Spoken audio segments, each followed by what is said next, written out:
Fala galera, tudo bem? Sejam muito bem-vindos ao nosso 9º episódio do Ink Talks. E hoje eu tenho o prazer de receber aqui comigo essa pessoa que tem com certeza a minha admiração. Ele que é CEO da Palm Incorporadora, é sócio investidor da High Realty, uma boutique de investimentos voltadas para o mercado imobiliário. Tem 17 anos de atuação no segmento imobiliário e se tornou especialista na experiência do consumidor, Customer Experience. E hoje atende não só empresas do segmento imobiliário, como empresas de todos os outros segmentos. Então seja muito bem-vindo, meu amigo Danilo Palmerston.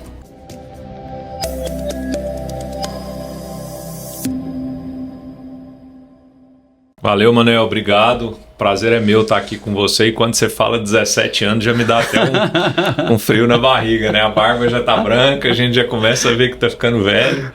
Mas aí você velho não, experiente. Experiente. Obrigado pelo convite, é um prazer.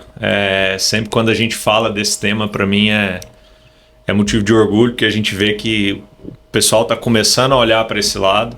Então vamos trocar a figurinha aí e ver se eu consigo superar as expectativas aí. Vamos lá, com certeza. Vamos lá, e hoje a gente vai falar então um pouco sobre esse tema, né, que é a experiência do cliente no segmento imobiliário, Danilo. E eu queria começar ouvindo de você um pouco da sua história, né, qual que é a sua carreira, a sua história de vida, a sua história no mercado, e conectando já isso com esse foco que você tem dado hoje, que é um foco muito forte, você tem se direcionado para ele, que é a experiência do cliente, o sucesso do cliente, enfim, como que tudo isso aconteceu? Maravilha. Bom, a minha paixão pelo Customer Experience começou sem dúvida por onde eu comecei, né? Eu venho de um mercado de segmento econômico, eu comecei a empresa no Minha Casa Minha Vida, porém eu tive uma jornada que eu brinco que é uma jornada tripla. Eu trabalhava numa multinacional canadense por um tempo, fiquei lá por 7 anos como executivo, morei em 6 cidades, basicamente implantando o segmento Minha Casa Minha Vida, e por um curto período eu atuei também no médio alto padrão. E em 2014 eu deixo essa multinacional, que hoje é a Tegra, e passei 100% numa dedicação aí full time da minha empresa. Minha empresa foi fundada em 2009, então por isso que eu brinco que era uma jornada tripla. De manhã e de tarde eu estava na Tegra, à noite eu estava na minha empresa. Então, e a empresa começou no meu desejo de não querer ser funcionário, não querer ser colaborador e querer sim ser empresário. Eu sempre enxerguei algumas lacunas no mercado imobiliário, então quis ser empresário muito mais para tentar não resolver o mundo, reinventar a roda, mas tentar de alguma forma trazer coisas novas para esse setor, que eu brinco que é um setor muito engessado de tijolo, areia e cimento, né? E em 2009 eu fundei a Palm com o Fernando, que é meu irmão e meu sócio, e direcionado para Minha Casa Minha Vida.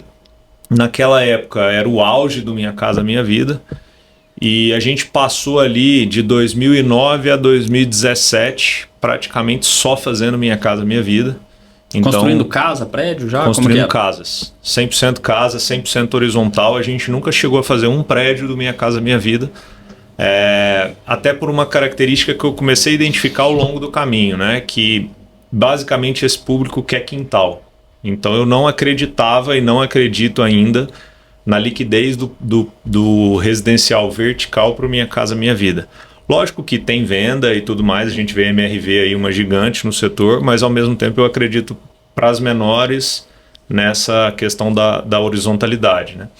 E naquela época do Minha Casa Minha Vida, eu brinco que foi minha conexão com a experiência do cliente, porque o Minha Casa Minha Vida ele tem também um cunho social, né? Então ali foi quando eu comecei a enxergar que existia um valor, existia um propósito por trás de tudo aquilo. E eu comecei a enxergar a satisfação daquele cliente em relação a receber sua casa própria, né? Esse público ele não tem escolha, ele vai muito pelo preço. Então, um dos principais motivos de eu ter focado muito a minha carreira nessa área de sucesso e experiência do cliente foi por causa disso, por enxergar o valor que as pessoas davam em estar adquirindo ali o bem, que é a sua casa, o seu imóvel, sendo que se ela não adquirisse naquele formato, ela passaria a vida inteira pagando aluguel e vivendo de aluguel. Acaba que para eles é uma conquista com uma representatividade talvez maior, né, do que para outros segmentos, né? A aquisição do bem, ela já tem um valor emocional muito alto, né? Seja no segmento econômico, Sim. seja no médio alto padrão.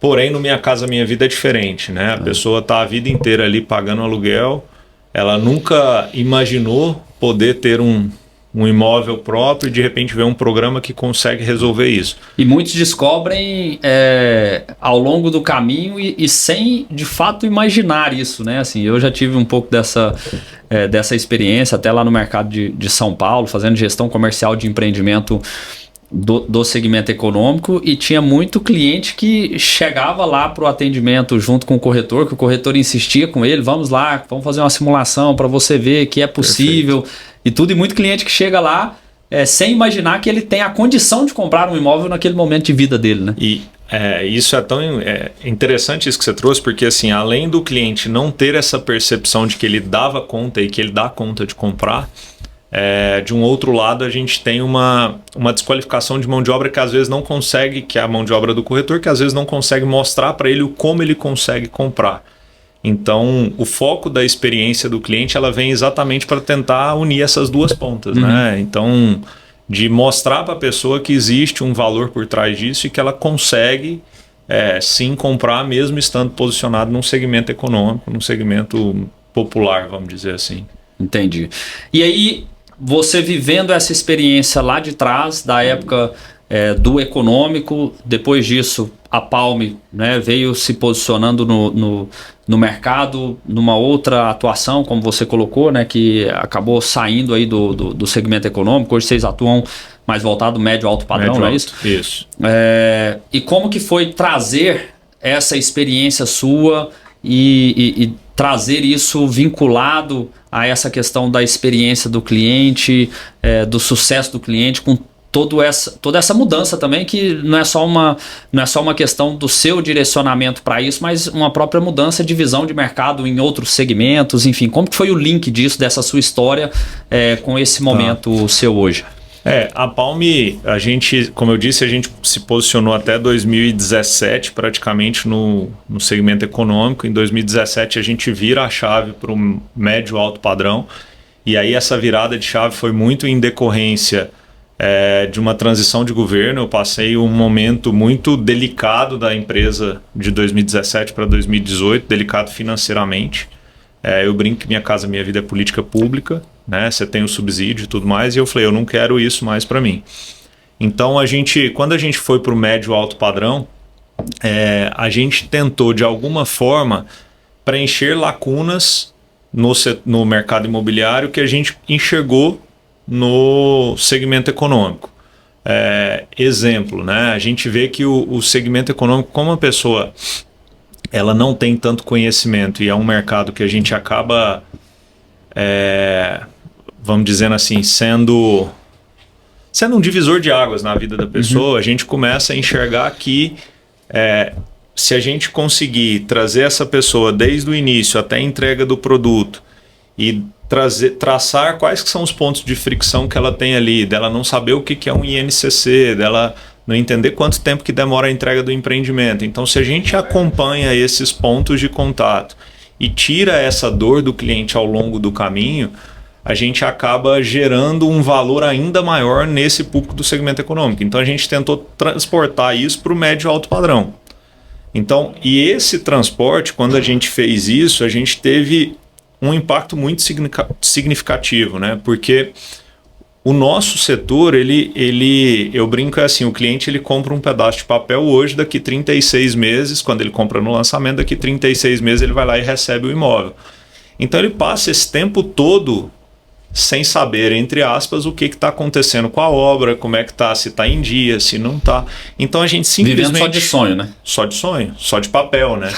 Então a gente simplesmente transportou aquilo que a gente fez, que a gente testou, fez um MVP ali no Minha Casa Minha Vida, pro segmento do médio alto padrão. Então hoje o nosso time, a gente tem pontos de contato com os nossos clientes praticamente todos os meses, né? E aí, quando eu fiz isso, quando a gente fez essa migração para o médio alto padrão, eu falei, Tá, mas a gente precisa entender agora, vamos estudar o que é de fato um sucesso do cliente, o que é de fato uma experiência do cliente, que são duas áreas que são distintas, né? E eu acho que é importante a gente ressaltar isso, porque a experiência do cliente vai desde o momento que ele entra numa campanha sua digital e até um pós-entrega, tudo aquilo que ele viveu ao longo da jornada. Isso é a experiência. Não necessariamente esse cliente que teve uma experiência boa, ele é um cliente de sucesso para você, né? E o sucesso do cliente, para mim, ele acontece quando o cliente vive uma experiência boa, transforma-se num promotor da marca e depois de ser um promotor da marca, ele passa a ser um embaixador, onde que ele começa a te indicar novos clientes. Então, é importante a gente separar essa experiência do sucesso para que fique claro, né? Não necessariamente um cliente que teve uma experiência boa é um cliente que traz um sucesso, né? Que carrega um sucesso na jornada. Então, basicamente, o que a gente fez foi entender esse público novo, que era o do segmento médio e alto padrão, redesenhamos toda a régua que a gente tinha no segmento econômico para a régua do segmento de alto padrão. E quando a gente faz isso, a gente começa a descobrir algumas coisas, né? E aí, quando eu vou estudar o que é o sucesso do cliente, estudar o que é a experiência do cliente, a gente percebeu que existem 3 formas de se posicionar a experiência do cliente. Esse é um conceito que vem dos americanos, né? Basicamente, existem 3 tipos de pontos de contato, não são nem pontos de contato, mas são 3 tipos de experiência do cliente, né? Contatos com o cliente, que é basicamente aqueles que eles chamam de low touch, tech touch e high touch. O que é isso, né? O low touch é aquele onde o contato com o cliente ele é basicamente por tecnologia, né? Eu não falo com esse cliente, um humano não atende. E normalmente isso acontece em empresas como Netflix, por exemplo. Entendi. É difícil você ter um ponto de contato humano. O Tech Touch são empresas que, além do contato por meio de tecnologia, por um chatbot ou por uma inteligência artificial, ele faz um contato com o humano, ele é híbrido, ele está no meio do caminho. E o High Touch, que o próprio nome já sugere, são aquelas empresas que o atendimento é quase que 100% por meio de humanos. Então, que é o nosso setor. O nosso setor hoje, apesar da gente usar um pouco de tecnologia, ele precisa ser um setor mais humanizado. E foi isso que a gente fez, né? Foi isso que a gente entendeu, que se a gente desenhasse uma régua com pontos de contato e que a gente desse essa humanização do que as empresas high touch faziam, a gente poderia descolar um pouquinho do que o mercado fazia. Então hoje é o que a gente mais tem tentado fazer, é esse lado da humanização da marca. É colocar a pessoa, colocar o cliente não para falar com uma plataforma de chatbot, com uma plataforma de AI, por exemplo, mas para falar com o ser humano. Porque no final do dia a gente está lidando com o sonho do cara, a gente está lidando com a principal compra da vida desse cara. Então, isso aí foi um pouquinho de como a gente transportou do econômico pro médio alto padrão. Que bacana, cara. Já fez uma ampla abordagem aqui, já até anotei alguns pontos que eu quero tratar aqui contigo, até de conceitos que eu desconhecia, né, como esse do low touch, tech touch e high touch. Agora, assim, no momento que a gente vive, né, assim, que a gente é tão tracionado e tão direcionado a, né, ser cada vez mais tecnológico, a gente entende que o cliente está cada vez também mais tecnológico. Como medir isso? Porque se a gente for pensar, só para a gente não trazer um viés radicalizado aqui de que para fazer isso você vai ter que ter lá um caminhão de gente e aquela baita estrutura como se fazia antigamente.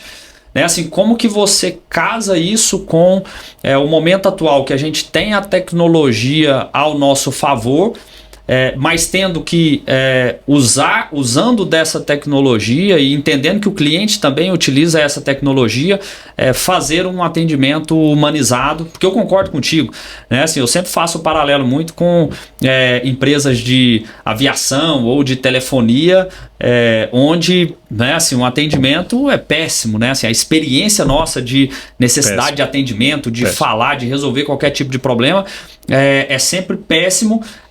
E a gente trabalhando com imóveis num segmento, né, igual você colocou, médio, alto padrão, que a gente está falando de tickets aí de 500, 600 mil para cima, né? Apartamentos acima de 1 milhão, 2 milhões de reais. Obviamente não dá para ter uma experiência ruim com o cliente, tendo em vista o nível de clientes que a gente tem. Agora, como casar isso para também não inchar a estrutura e ter um caminhão de gente para poder resolver os problemas do seu cliente? Vou te dar um parâmetro da minha empresa hoje, tá? Hoje a gente tem na nossa base mais ou menos 300 clientes ativos. Desses 300 clientes, eu tenho 3 pessoas no time de sucesso do cliente, tá? O meu time é sucesso / experiência. A gente trata isso dentro do mesmo núcleo, mas num futuro próximo, bem provável que a gente tenha que separar, né? Porque a experiência, ela vai cuidar, como eu disse no início aqui, ela vai cuidar desde um evento no stand, onde o cliente vai chegar e vai ter que ser bem recepcionado, tem uma série de coisas por trás disso, e o sucesso vai cuidar dele dentro de casa, né?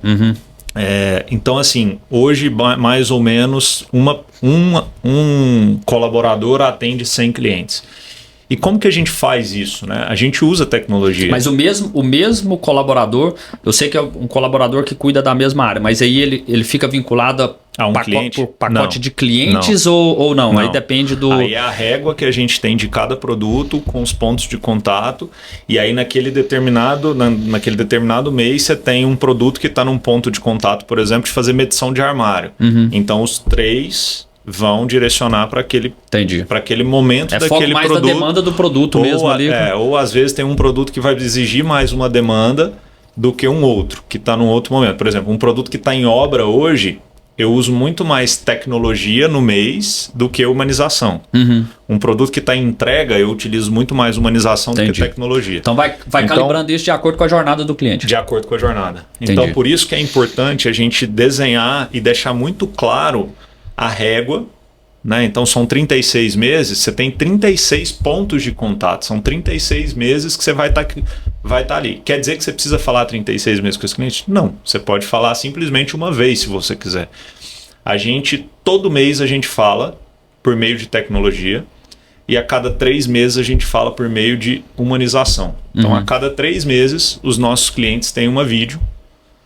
Lógico que a gente não consegue falar com todo mundo, porque na maioria das vezes o cliente não quer. Então acaba que essa base ela reduz um pouco. A gente consegue ali falar com 45% a 50% da nossa base. Então a gente usa tecnologia ao longo da jornada dele. Eu uso inteligência artificial, por exemplo, hoje como SDR, mas a partir do momento que o cara levanta a mão e fala: quero ser atendido por um humano, just in time ali. Aí tem que ser na hora. Aí tem que ser, bateu no CRM, bateu no corretor que tá na vez. Então, a gente dosa tecnologia com humanização nesse sentido. A tecnologia basicamente é um apoio do processo e te deixa mais eficiente. O high touch não é que ele não usa tecnologia, ele usa, mas ele é, vamos dizer assim, 5% tecnologia e 95% humanização.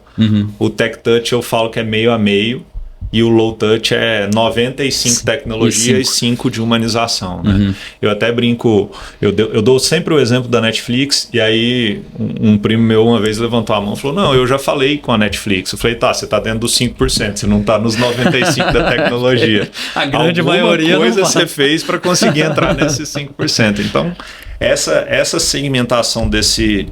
E isso vale para qualquer tipo de empresa, né? Essa teoria vale para qualquer tipo de empresa. Só que Só que muitas vezes a pessoa direciona a empresa na forma de atuação errada dentro do segmento que ela atua, né? Cara, que é assim, você querer ser tech touch ou low touch num segmento como o nosso, que a gente fala que é o imobiliário, que você tem que ser high touch. Aí, né? É onde pode dar muita fricção. Aí é onde você tem pode ter uma experiência ruim e com certeza você não tem sucesso de cliente. Entendi. Então, é importante essa separação, porque às vezes a gente acha que a tecnologia é o fim, mas ela é o meio, né? Então... eu vejo muita gente querendo resolver a vida do cliente com o tal do chatbot, né?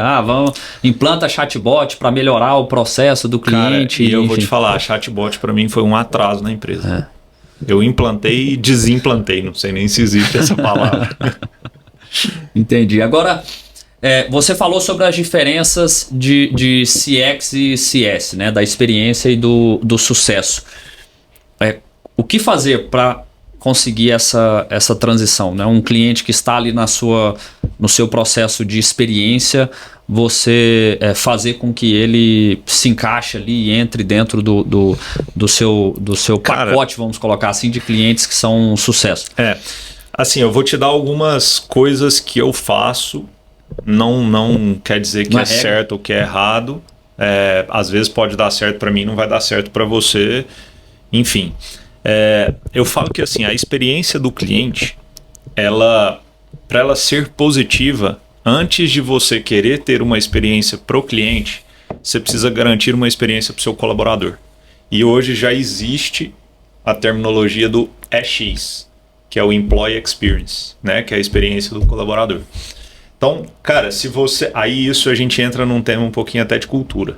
Porque se eu tenho uma cultura implantada dentro da empresa, onde os colaboradores estão engajados com a minha cultura, estão felizes, satisfeitos, teoricamente, a gente vai conseguir transportar essa experiência do colaborador para a experiência do cliente. Então eu falo que isso começa lá na base da pirâmide. Né? Não adianta nada eu querer implantar uma experiência para o meu cliente se eu sou um empresário que chego lá, não dou bom dia para ninguém, não aperto a mão de ninguém, enfim, coisas básicas do beabá. Até interessante, cara, até cortar seu raciocínio, porque você colocando esse ponto tá me fazendo lembrar aqui uma experiência que eu tive, o meu primeiro emprego formal. Logo que eu fiz 18 anos, foi trabalhar em call center de empresa de telefonia, que a gente acabou de comentar aqui agora há pouco, da experiência que a gente tem como cliente. E é o negócio mais engraçado, porque assim, é o reflexo puro disso. Porque, no geral, turnover altíssimo dentro de call center. O nível de insatisfação dos colaboradores é altíssimo. Só para você ter uma noção, na época, eu não sei como é que são esses números hoje, isso eu estou falando de, sei lá, 15, mais, quase 20 anos atrás.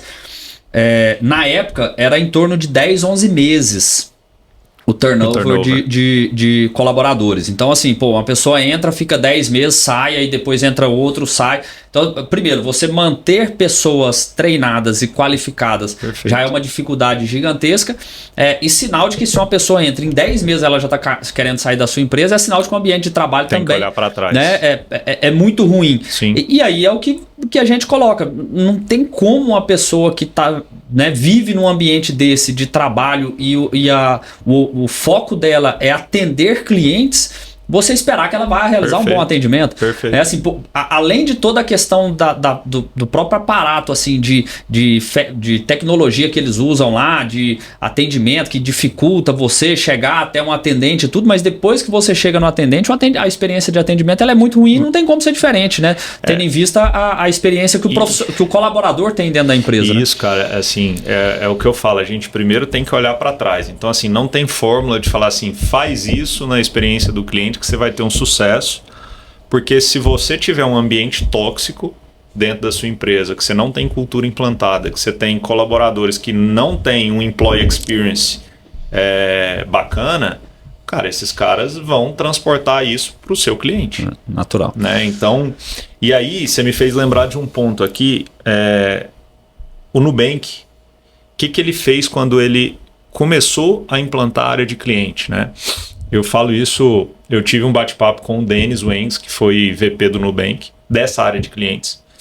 E ele estava me contando que a prerrogativa do Nubank para contratar a gente para a área de call center, né, que no Nubank não se chamava call center, era que a pessoa fosse engenheiro de formação.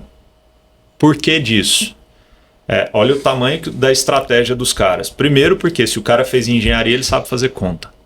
Ele tinha que ter feito engenharia ou estar cursando engenharia de um determinado período para frente. Então, ele tinha que saber fazer conta, porque ele sentaria numa cadeira de call center para discutir coisas de banco. Normalmente, banco você vai falar sobre finanças, número e tudo mais. Então, só do fato dele trazer engenheiro para essa cadeira, ele já melhorou a experiência do cliente quando entra em contato. Então, é esse cuidado que a gente precisa ter. Né? Não é só olhar para a parte da experiência, mas olhar para a parte do seu colaborador. E aí, respondendo a sua outra pergunta, como transformar essa experiência que às vezes está boa num sucesso? Esse, para mim, é o maior desafio. Tá? E aí eu costumo falar isso muito dentro da empresa. A gente roda o NPS, né, o Net Promoter Score lá na empresa, a cada 6 meses. E eu faço... Para quem não sabe, o NPS é... Cara, o NPS é uma nota de 0 a 10, o quanto você avalia a minha empresa. Então, de 0 até 5, você é um detrator. De 6 até 8, você é um neutro. E 9 e 10, você é um promotor da marca. Você pega o promotor, pelo detrator, você vai chegar num percentual. Então a gente roda esse NPS a cada 6 meses. Quando a gente pega o NPS, a coisa que eu mais peço para o meu time eu quero saber quem são os detratores e o porquê que eles são detratores. Porque a gente precisa tratar o detrator para ele virar um neutro, para depois ele virar um promotor, para depois a gente pensar em falar de sucesso, para depois ele virar um embaixador da marca. Então a régua de um detrator ela tem que ser diferente da régua de um cara que é neutro, que tem que ser diferente da régua de um cara que é promotor da marca. E aí quando a gente pega os promotores, tem até um conhecido e amigo meu que é o Rodrigo Noll, ele fala muito isso, cara, qual que é o maior problema das empresas hoje? Às vezes você quer agradar o seu cliente, vamos usar um exemplo, um brinde, por exemplo, o cara comprou um apartamento, normalmente você dá uma garrafa de champanhe, uma garrafa de vinho, alguma coisa como um brinde de contrato. Mas você não sabe se eu bebo.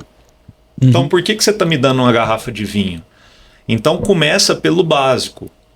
Ouvir esses caras. Sim. O que é valor para esses caras que são promotores da sua marca? Como que você consegue pegar esse valor e transformar isso de uma forma que daqui a pouco você possa bater na porta dele e falar assim, tá bom, agora o Manuel, já que você é promotor da minha marca, tá super satisfeito, né, nota lá em cima, NPS alto, você tem um amigo para me indicar? Né? Então, como que a gente faz esse deparo? Esse é o maior desafio que tem. E aí é onde eu vejo que a gente precisa da humanização. Aí é onde eu falo que a gente precisa criar empatia, ter rapport, interessar pelo outro para a gente poder conseguir transformar esse cara de promotor para embaixador. Por que você compra... Seu celular é o iPhone? Não, meu é Samsung. Por que você usa o Samsung? Tem algum motivo específico? Porque eu acho que da funcionalidade, aquilo que eu utilizo e tudo, é o que mais me atende, assim. Eu uso o iPhone por um motivo. Pela experiência que eu tenho em todas as lojas que eu vou deles. E por toda... Além, lógico, da usabilidade, né? Então, eu acho que é isso que a gente precisa enxergar, né? Assim, como que a gente consegue ser uma Apple no mercado imobiliário? Sim. Como que a gente consegue ser uma empresa que vai entregar um valor para esse cara na hora que ele chega no stand? Cara, por que o stand não pode ser igual uma Apple da vida? Então, eu penso muito nesse sentido. Legal. É até interessante você comentar, assim, que eu tô lembrando de um outro fato. Eu sou cliente da Prudential, né? Tá. E eles assim, cara, saindo até do viés de valer ou não valer a pena seguro, acho que isso é muito particular, mas o trabalho que eles fazem, a forma com que eles têm o processo de vendas e de atendimento e da experiência do cliente, assim, foi algo que me marcou muito. A pessoa que me vendeu, né, o Pedro, enfim, a gente estava, né, negociando, veio através de uma indicação de um primo dele, que me indicou, ele começou a me atender e tal, eu já tinha um seguro pelo Itaú, ele foi lá, fez todas as contas e tal, me mostrou, me fez achar que valia a pena, eu fui e contratei. Quando ele veio me entregar o contrato, Foi até um dia que eu lembro que ele foi no meu apartamento em São Paulo. Ele é daqui de Goiânia, mas estava lá em São Paulo. Enfim, ele foi no meu apartamento em São Paulo, no meu prédio, para entregar o contrato. A gente acabou ficando, né, amigo durante esse processo. E ele me entregou um contrato e me entregou um charuto de brinde. E aí, quando eu recebi o charuto, eu conversei com ele. Ele, você comentou que gosta de charuto e tal. Perfeito. Então trouxe, não conheço, não sei de charuto, não fumo, enfim. Mas eu peguei recomendação com um amigo meu, ele me indicou esse aqui, espero que você goste, e ele me entregou lá o charuto de brinde. E aí eu fui resgatar que horas que eu tinha falado para ele desse charuto, porque eu não lembrava de falar do charuto. No questionário da Prudential, que eles vão perguntando. Estava escrito. Como é que é sua rotina de vida, não sei o quê. Perguntou, você fuma? E aí eu respondi para ele, não. Depois eu falei, cara, bem de vez em quando eu fumo um charuto com alguns amigos e tal, mas é coisa bem esporádica. Aí ele falou, não, então nesse caso é não.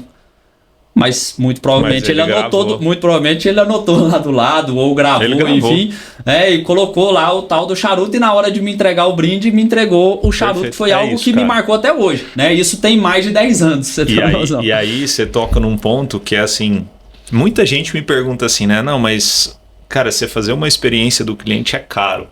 Cara, depende. Porque para mim a experiência do cliente é muito mais de processo do que de grana. Porque se você pensar, quanto custa o charuto que ele te deu versus, de repente, um brinde que... Um vinho que fosse tido como um bom vinho. Muito provavelmente mais caro do que o charuto que ele me deu. Um bom vinho hoje, sei lá, R$300, R$500 uma garrafa. Charuto deve ter sido uns 80, 150, sei lá, 100. Entendeu? Então não é sobre grana. No final do dia é muito mais sobre processo e você entender e se colocar no lugar do outro, né? Quando a gente faz isso, a gente acaba garantindo uma experiência boa e, ao mesmo tempo, assim, se a gente consegue garantir essa experiência boa, ter o cuidado com o cara, muito provavelmente esse cara vai virar um embaixador da sua marca e vai propagar isso. Né? Eu já contei esse caso para muita gente em meias, amigos, enfim.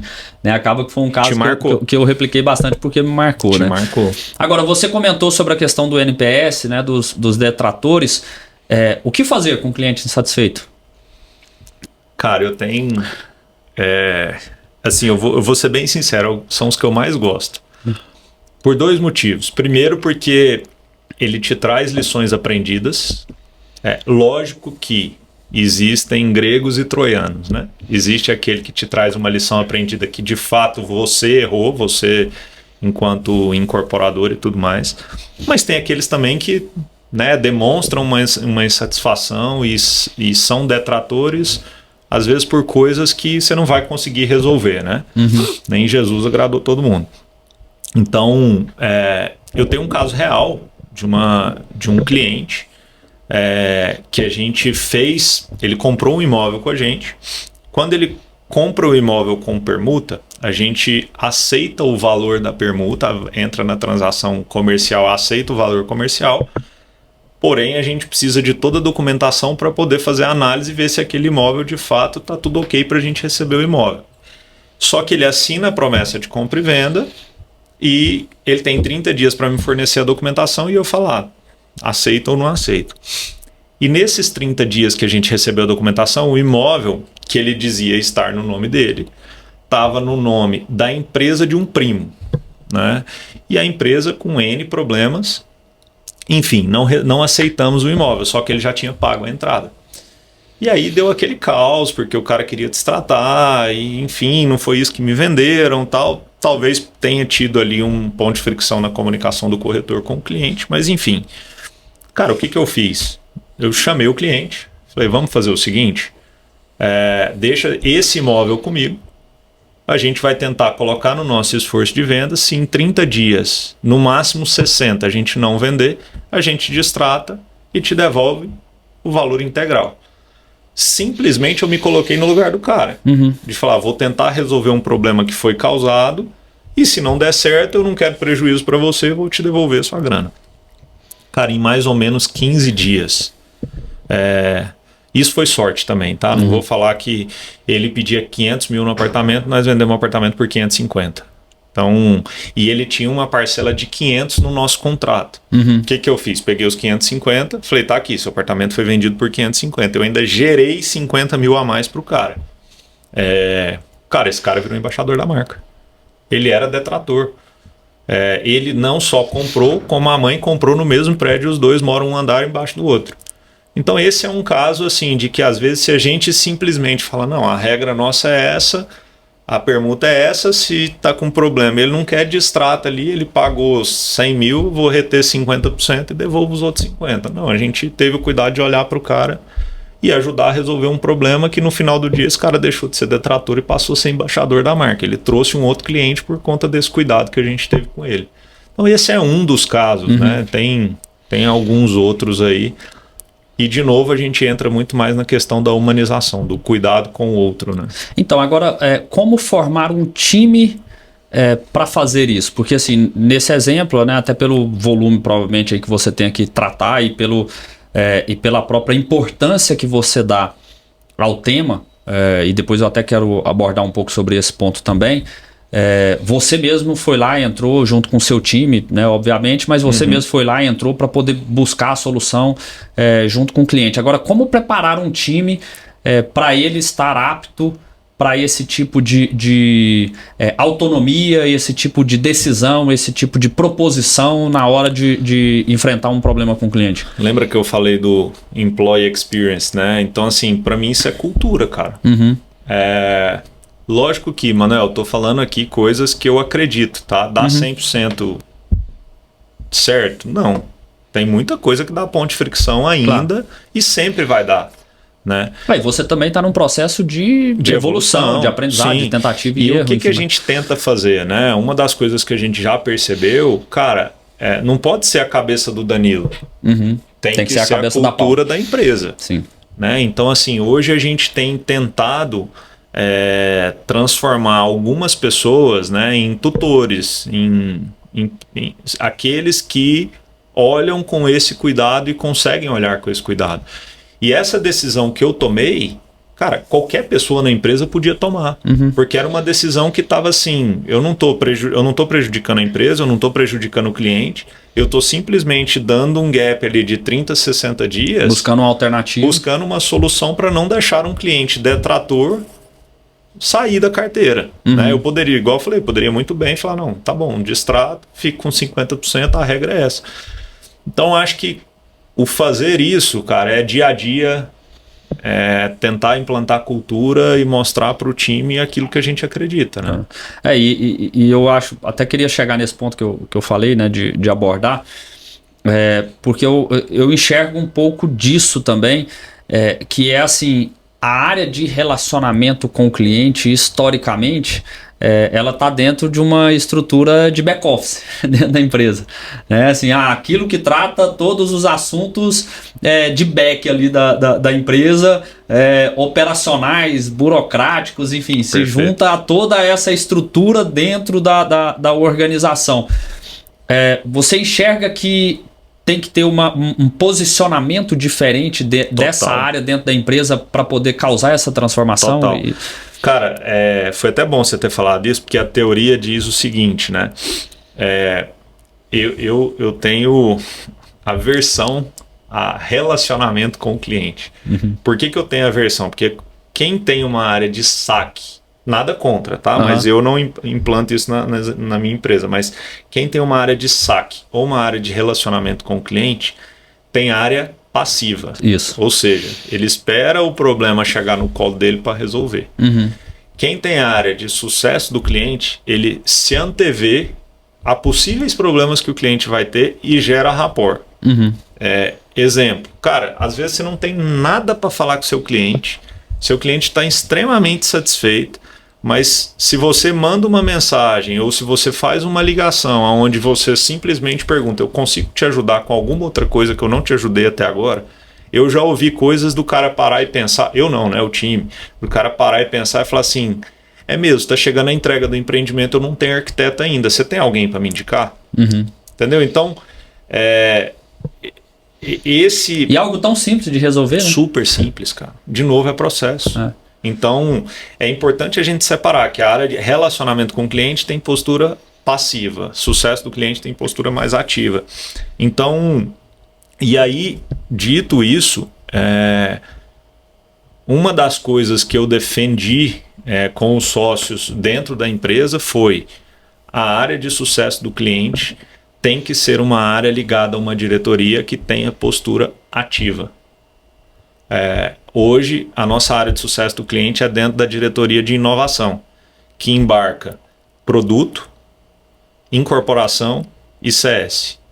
Então, eu conecto as 3 áreas. Eu desenvolvo o produto, eu gerencio o produto e eu cuido do cliente. Então, as 3 áreas dão um report para a mesma pessoa. Então, a ideia é que a gente consiga concentrar um núcleo ali para fazer lições aprendidas e isso...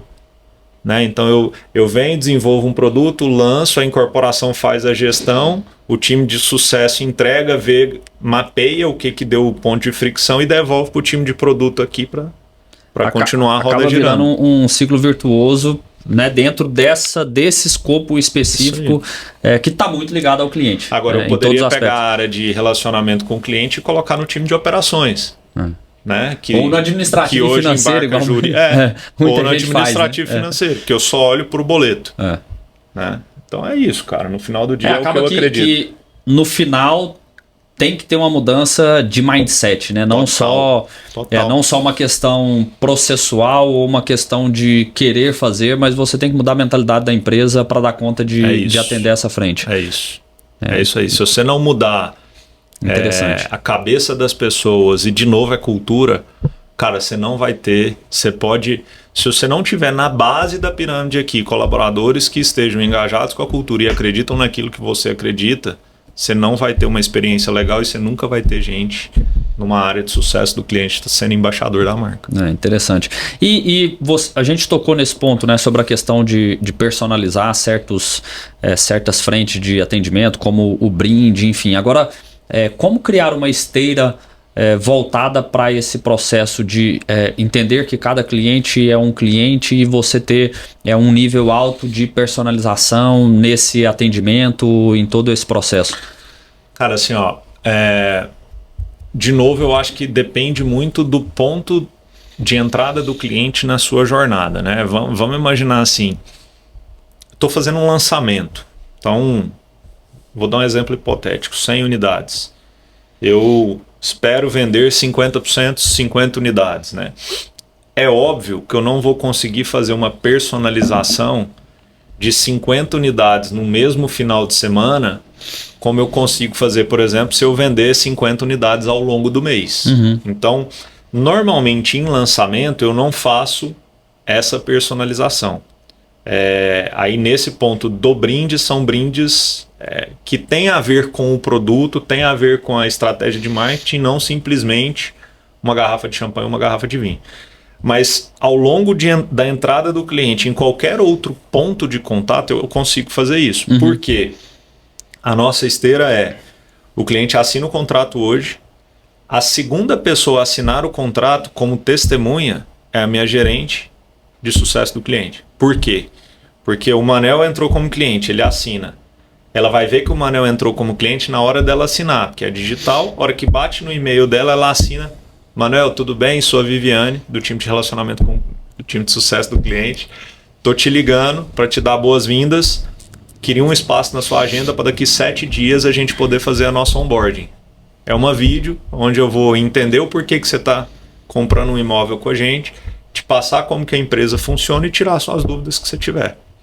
O cara vai ali e marca 7 dias para frente, 10 dias para frente, uma vídeo que normalmente dura meia hora, 40 minutos.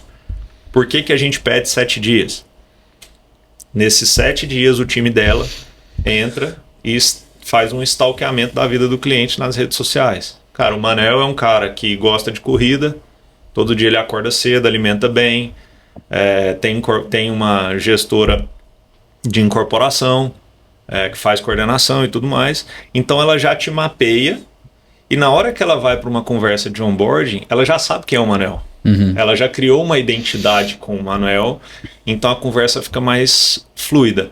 e ela tem ali umas 10 perguntas mais ou menos. Não quer dizer que ela precisa fazer todas elas, não é cara crachá, é um bate-papo. Igual eu comentei o caso da Prudential ali, que, né, às vezes E aí ela vai, dá para encaixar essa pergunta? Não dá? Deixa, não deixa? Então ela sai com uma anamnese do cliente ali, onde ela joga no nosso CRM.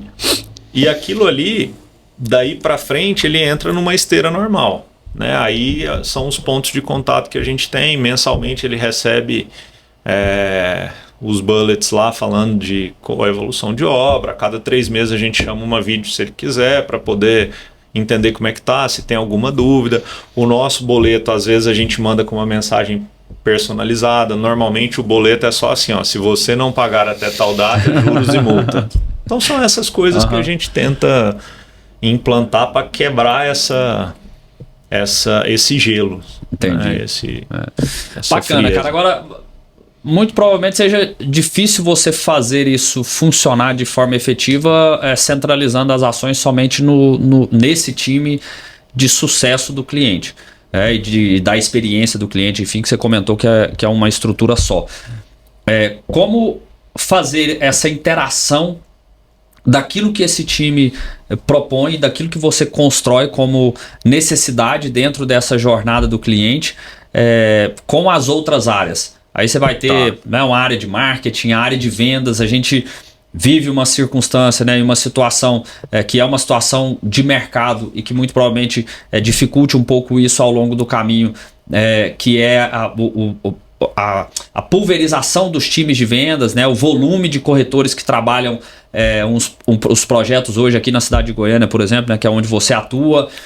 De várias imobiliárias diferentes, corretor autônomo, imobiliária de mercado, enfim, muitas vezes imobiliária que não está tão conectada com a Palm, mas caiu ali na oportunidade de vender um produto seu, um produto de vocês, e depois todas as demais esteiras, né, até a própria parte de obra, enfim, como fazer isso permear por todas essas necessidades? Cara, assim, vou te falar o que a gente está implantando agora, tá? A empresa cresceu muito e muito rápido. Então, a gente começou a ter ponto de fricção nas outras áreas. Então, primeiro ponto que a gente está fazendo, toda comunicação com o cliente começa no time de CS. Então, cara, se o cara vai abrir um chamado de assistência técnica, ou se o cara vai pedir uma segunda via de boleto, ou ele quer visitar a unidade que ele comprou, mas ainda não pegou a chave, time de sucesso do cliente. Ele é como um key account ali né, no atendimento. Ele capta o atendimento desse cliente. Então, ele é o cerne ali. Esse cara quer resolver alguma coisa de financeiro. O que a gente está fazendo? Quem é a pessoa do financeiro que vai ser o tutor dos clientes? Então, é o Danilo. Então, o assunto é financeiro, o time de CS vai lá no Danilo, demanda para o Danilo, isso tudo via CRM. Tá? A gente está terminando de implantar a esteira agora. Demanda o Danilo e o Danilo resolve o problema desse cliente. Mas o Danilo, o João, o Pedro, cada um numa área, cada tutor na sua área, ele tem um treinamento que ele vai receber do time de sucesso do cliente de como fazer o atendimento desse cliente. Então, a ideia é que a gente pegue o que a gente acredita para o time de sucesso, leve isso para os tutores e os tutores sejam esse ponto de contato, permeando isso na área deles. De novo, cultura. Né? Tá rodando 100%? Não tá rodando nem 50% do que eu almejo, mas é o que a gente está desenhando e estamos fazendo esse teste para ver se funciona. Então, isso é uma das coisas que a gente está implantando, e a gente já viu que em alguns casos tem dado bastante sucesso, tem sido bastante produtiva essa divisão. É interessante, cara. E assim, você toca muito no ponto sobre, né, assim, ainda estou em fase de implementação e tudo. Tudo é teste, cara. O que é importante ter claro também, né, Danilo, é que assim, isso é algo novo, não é no nosso segmento, isso é algo novo no mercado de uma forma geral. Mas no segmento imobiliário é ainda mais novo, porque a gente geralmente é meio atrasado na evolução e nos processos. Engessado, né? Engessado, né? Muito tradicionalista. E o mais importante é que você está tracionado a isso e, né, buscando, estudando, se conectando, buscando experiência de outros mercados, que é até um ponto que eu queria ouvir de você, né? Como que você faz esse processo para poder aprender tudo isso, experimentar tudo isso, onde que você tem buscado esse aprendizado, porque eu acho que é o caminho mais importante, assim, independente de em qual estágio você está, o que eu vejo hoje é que nesse aspecto em específico, o nosso segmento tem vários outros aspectos, mas no aspecto de atendimento ao cliente, a Palm, né, tem sido uma das empresas de vanguarda em termos de se movimentar nessa direção e sair na frente dos concorrentes. Agora, como que você tem buscado isso em termos de benchmark, é algo do nosso setor ou está buscando só fora, enfim? Cara, em 2019, final de 2019, eu comecei a pensar o seguinte, falei, cara, não dá mais para eu procurar no mercado imobiliário a referência que eu acredito. Então, ali foi um ponto de virada onde eu falei, eu preciso buscar em outros setores aquilo que dá para aplicar de diferente no mercado imobiliário, que é um mercado extremamente engessado, né? Uhum. Então, o meu primeiro ponto foi o G4, sem dúvida, né? O G4 Educação foi quando eu conheci os meninos. Fiz o primeiro curso lá em 2020, no início de 20, fevereiro de 20. Quando eles estavam bem no início também. Bem no início. Foi fevereiro de 20 que eu fiz o primeiro curso e aí veio pandemia. Uhum. Né?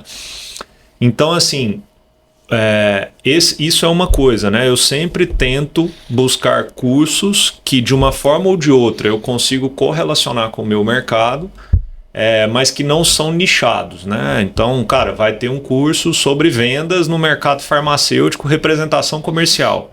Cara, às vezes eu vou. Uhum. Para entender como é que é o formato de representação comercial que esses caras adotam, porque eu posso pegar aquilo ali e adaptar para o nosso mercado. Então, esse foi o primeiro passo, foi olhar para outros setores, aquilo que o imobiliário não fazia. E o segundo passo, cara, que eu vejo além da gente olhar para outros setores, era muito mais entender assim, eu preciso testar aquilo que os outros setores fazem, mas ao mesmo tempo eu não posso querer reinventar a roda. Então, eu comecei a criar núcleos pequenos dentro da empresa para falar assim, vamos testar isso aqui e ver se funciona. Funcionou? Aí a gente expande. Vamos testar isso aqui e ver se funciona.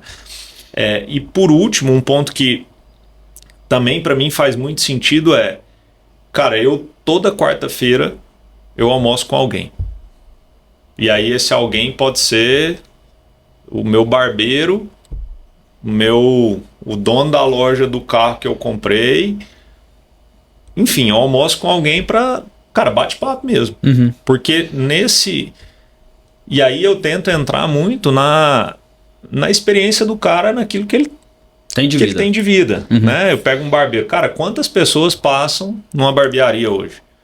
Esse cara é uma fonte de conhecimento que às vezes ele vai me trazer algum insight. Então eu tento sempre estar sentando com alguém diferente, porque numa dessa vem um insight, entendeu? Vem um ponto que você fala, puta, isso aqui dá para eu linkar com aquilo ali que mercado financeiro, tem muita gente que eu sento, não para achar a solução financeira, mas o mercado financeiro já vivenciou tanta coisa que o imobiliário não vivenciou ainda. Será que não dá para a gente pegar uma coisa desses caras e trazer para cá? E com a dinâmica diferente também, né? Que pode trazer muito aprendizado. Então eu sempre tento focar nisso, sabe, cara? Olhar para outros setores e tentar trazer para o meu, além de criar esses relacionamentos aí com... E tem uma... Eu não lembro, eu estou tentando lembrar aqui, ao mesmo tempo que eu estou falando, eu estava tentando lembrar.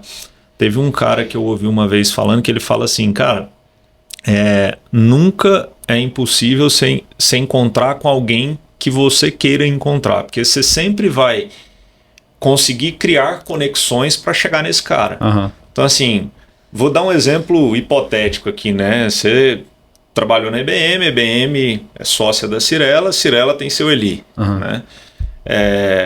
Que é o fundador. Eu tenho vontade de sentar na mesa com o seu Eli e tomar um café com ele, né? E como que será que se eu chegar no Mané um dia eu vou almoçar com você? Aí você abre porta para mim com o Marcelinho. Eu sento com o Marcelinho abre porta com o Elbio abre porta com não sei o quem, e de repente eu tô sentado na mesa com o seu Eli. Então eu acredito muito Buscando nisso, no caminhos, poder né? da conexão, entendeu? E buscando isso, né? Fazendo isso de forma direcionada, ativa, né? Porque não isso aí, não tem jeito. É o que eu acredito. Que legal. E assim, na visão que você tem hoje de tudo aquilo que você tem estudado, experimentado, testado dentro da sua empresa, coisas que já deram certo, outras que não deram certo, te trouxeram aprendizados, enfim. Da sua visão atual, o que é a excelência na experiência e no sucesso do cliente em termos de mercado imobiliário? O que é a para onde você hoje, né, assim, atual, você tem muita coisa que você falou que não está nem 50% daquilo que eu espero que esteja, mas juntando isso dentro de um pacote, lógico, de forma mais sucinta, mas como que você imagina hoje o seu sonho grande de experiência de cliente é chegar aonde em termos de jornada? Assim, entendi. Tá. É que minha área de sucesso do cliente seja minha nova área de vendas. Entendi. Isso é forte pra caramba. Porque se a gente parar pra pensar, tem uma mina de dinheiro dentro da área de sucesso do cliente. Sim. Porque é o CAC negativo, né? É o custo de aquisição mais baixo que você tem. O cara já está dentro de casa. Né? Então, aí muita gente fala, pô, mas o cliente compra, na maioria das vezes, um imóvel só ao longo da vida. Concordo, não tem dúvida disso. Mas ele tem um amigo, ele tem um primo, ele tem um pai, uma mãe, um parente que vai comprar imóvel. Sim. Então, esse é o meu desejo, né? É chegar um dia de falar assim, cara, nós estamos com uma recorrência de compra dentro da área de sucesso do cliente que faz sentido eu ter vendedores para atender as indicações que eu tenho dentro do meu time de sucesso do cliente, porque a minha experiência desde lá do meu colaborador até a entrega do pós-chave, do minha assistência técnica, tá rodando redondo. É o que eu acredito. Eu achei assim super bacana a sua resposta, porque eu acho que ela tangibiliza isso de uma forma, em termos de resultado e de uma forma diferente, sem ficar preocupado assim, não, a minha excelência, que era até o que eu esperava, confesso, tá? Assim, a minha excelência em termos de experiência e de sucesso do cliente é que o cliente passe pela jornada assim, assado. Não vou conseguir isso nunca. Você não sabe, né? Assim, você nunca sabe, e isso também pode mudar, vai melhorar, vai transformar, enfim, mas você conseguiu materializar a questão do sucesso em termos de resultado, que é o quê? Não, na hora que eu tiver a minha área de sucesso indicando um volume gigantesco, o para trás está resolvido. Ele está ali como promotor, né? Assim, independente do que eu esteja fazendo, que pode ser algo que mude ao longo do caminho, que se transforme, mas... Eu falo que a gente nunca vai conseguir, porque, cara, a jornada do cliente, e aí até você vai ver isso na aula de segunda-feira lá, quando eu for falar, o cliente, cara, ele não percorre uma linha reta. Né? Ele tem vários caminhos que ele passa ao longo da jornada dele. Então ele pode passar num determinado caminho que ele vai estar super satisfeito, mas de repente ele cai ali o nível de satisfação dele. Mas o importante cara, no final do dia, né, você perder esse efeito sanfona, né? Você deixar de engordar e emagrecer e manter o peso ali ao longo da sua vida, para chegar no final você falar assim, esse cara, ele deixou de viver o efeito sanfona na jornada do cliente, passou a ter uma linha tênue que chega no final ele está me indicando e eu estou tendo recorrência aonde eu acredito que é indicação. Entendi. É isso aí. Bem interessante. E em termos de futuro, Danilo, o que você enxerga de futuro do nosso setor, do segmento imobiliário? E se você quiser fazer essa conexão também com tudo aquilo que a gente tem conversado aqui em termos de experiência do cliente, não só realidade Palm, mas assim, aquilo que você tem visto, conversado e analisado aí de outras empresas, do mercado de uma forma geral, né? Cara, assim, é difícil falar de futuro, né? Mas o que eu acredito, vamos falar primeiro Goiânia, assim, eu acho que a gente é abençoado pelo mercado imobiliário que a gente vive, assim, não é à toa que a gente está agora como a terceira do país, né? Em termos de volume de venda. Mas o que eu acredito é que o mercado vai precisar passar agora por uma profissionalização de mão de obra de venda para dar conta de manter esse volume que a gente está ofertando. Porque no final do dia, eu vejo que a gente não tem mão de obra suficiente preparada de venda para vender um produto high touch como o imóvel. Então, é isso que eu acredito. E aí, a base disso é treinamento e desenvolvimento de pessoas. Não tem o que fazer.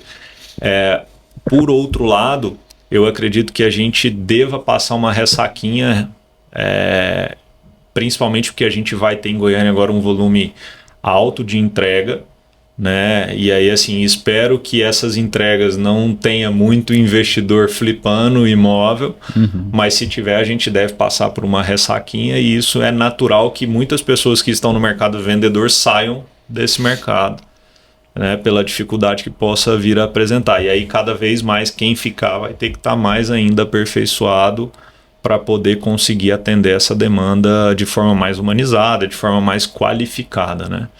Então, isso é um pouquinho do que eu acredito enquanto mercado de venda. A nossa cidade é uma cidade que lança e vende praticamente 100% do estoque. A gente lança 6 bi e vende 5. Né? Então, isso é um mercado extremamente saudável. A gente falou aquele dia na aula, né? 11 meses de estoque em Goiânia. Isso, para mim, é extremamente saudável. Então, acho que é a gente profissionalizar, humanizar e continuar nesse flow aí para não ter efeito sanfona. Bacana demais, cara, legal. E Danilo, vamos partindo aqui pro final, né? Já estamos aqui, sei lá, 1 hora mais ou menos, ou quase isso, de bate-papo. No final a gente tem uma parte aqui do nosso Ink Talks, nosso programa que a gente chama de sprint imobiliário. É uma perguntas e respostas, né? Tá. Enfim, aí fica à vontade para responder como for melhor. Mercado imobiliário precisa de? Humanização. Bacana. O que você mudaria no nosso segmento se você tivesse um superpoder? O atendimento do cliente. Pô, bem direto, cara. É sprint ou não é? Não, sim. eu tô gostando. Se quiser, a gente discorre. Não. Eu tô gostando da mesma forma com que você conseguiu sintetizar aquela pergunta que eu te fiz, que eu né, te coloquei lá, que eu até esperava uma resposta diferente. Eu tô gostando como que você consegue sintetizar, que eu acho que isso super bacana, cara. Assim, é um mindset que eu admiro. Valeu, obrigado. E o que você falaria pro Danilo de 20 anos atrás? Danilo de 20 anos atrás. Você tava onde há 20 anos atrás? Eu tô com 40, eu tava com 20. Eu tava na faculdade ainda. Fez arquitetura, né? Fiz arquitetura, depois fui para a administração. Cara, talvez assim, eu falei isso, acho que algum dia, não lembro aonde que eu falei, os caras falaram, pô, mais ousado, eu talvez tivesse sido um pouquinho mais ousado quando eu comecei no Minha Casa Minha Vida. Eu fiz, por muito tempo, eu fiz com recurso próprio e demorei um pouquinho para tracionar, né? Então, se eu tivesse sido um pouquinho mais ousado e já alavancado com o banco lá atrás, talvez... tivesse tido uma jornada diferente. Mas, talvez é isso, faltou um pouquinho de ousadia pela inexperiência, mas tá tudo certo, a vida é um aprendizado. Caminho, eu acho que você já tá num ponto... É um aprendizado. Assim, uma jornada super bacana e super admirável. Danilo, e indicação de livro, cara? Eu sei que você é um cara que lê bastante, a gente inclusive conversa bastante sobre isso, né? Fica à vontade para indicar dessa um livro. Área? Pode ser dessa área ou de outra, mas assim, se puder indicar dessa área também, até para facilitar aí as pessoas buscarem conhecimento daquilo tudo que a gente falou aqui hoje. Cara, dessa área, para mim, sem dúvida, é um livro que chama Satisfação Garantida. É um livro da capinha azul. Até anotando aqui. Cara, tem um outro livro, chama Customer Success, do Lincoln Murphy. O Lincoln é o cara que... acho que é até bacana pôr a capinha dele aí, uma capinha branca. O Lincoln é o pai dessa teoria aí de low touch, tech touch e high touch. E lembrando aqui, tem um outro também da capa azul, é o jeito Disney de encantar clientes. Esse é bem famoso. Né? São os três, cara, assim, que... esse do Customer Success é mais técnico e os outros dois são menos técnicos pouco. Na falta de um, para quem quiser se enfronhar aí na experiência e no sucesso do cliente. E se alguém quiser estudar coisas americanas, tem um artigo da HBR lá, da Harvard Business Review, que fala sobre experiência do cliente. É um artigo bem bacana. Bem legal, cara. Isso aí. Danilo, para a gente finalizar, o que você deixa aí de mensagem final para as pessoas que estão nos acompanhando nesse episódio de hoje? Bora vender. Eu acho que esse é o hashtag do Alfredo Soares aí, mas é o que eu acredito, né? Quem não vive de venda não pode ser empresário, então é isso que eu deixo de recado. Vamos humanizar a venda, que no final do dia eu acho que não é vender mais, é vender melhor. Acho que é isso.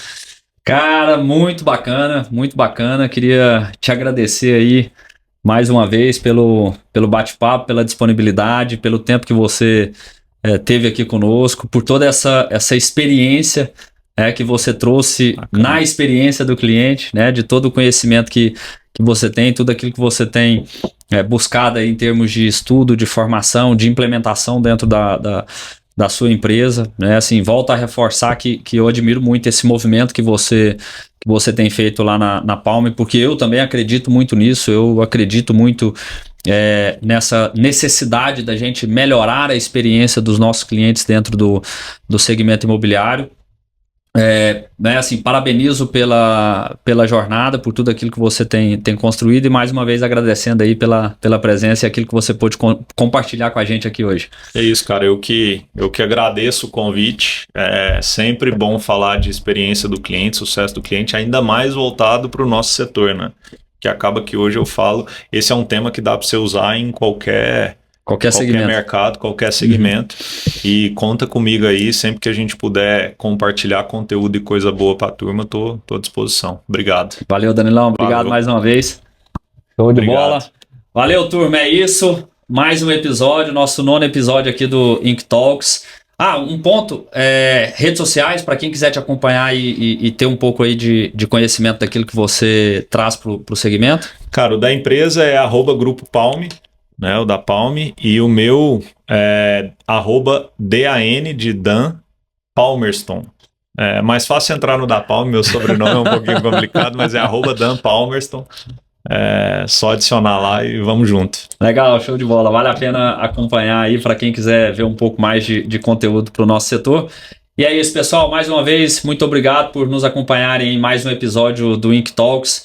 Fica aqui um forte abraço para todos vocês. Para quem gostou, né, compartilhe, seja pelo Spotify, pelo YouTube, que você estiver nos acompanhando, compartilhe aí com as pessoas que você acham que sejam interessantes de ouvir esse bate-papo, que foi um bate-papo incrível aqui sobre experiência e sucesso do cliente. Até a próxima, um forte abraço.